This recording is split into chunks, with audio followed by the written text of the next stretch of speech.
તો ગૌ માતાનું મંદિર શું તમે ક્યાંય જોયું છે? તમે કહેશો કે ના, ગાય માતાનું મંદિર કેવું આવે? નમસ્કાર દર્શક મિત્રો, ખબર છે .com ની અંદર હું દ્રષ્ટિ આપ સૌનું સ્વાગત કરું છું. દર્શક મિત્રો, આપણા શાસ્ત્રોની અનુસાર ગાય માતાને ખૂબ મહત્વ આપવામાં આવ્યું છે.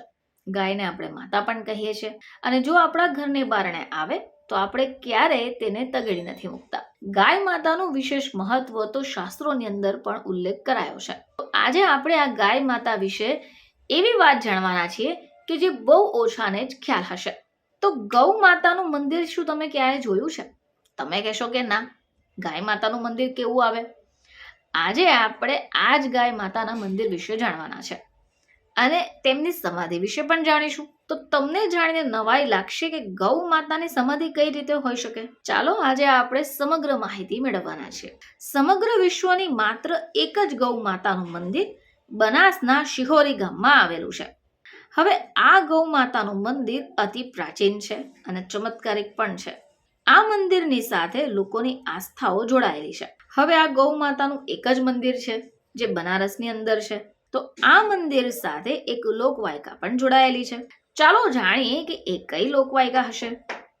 તો શિહોરી ગામમાં લોઢા પરિવારમાં એક રામબાઈ નામની મહિલા રહેતી હતી. હવે આ મહિલાને એક વાદળી નામની ગાય હતી.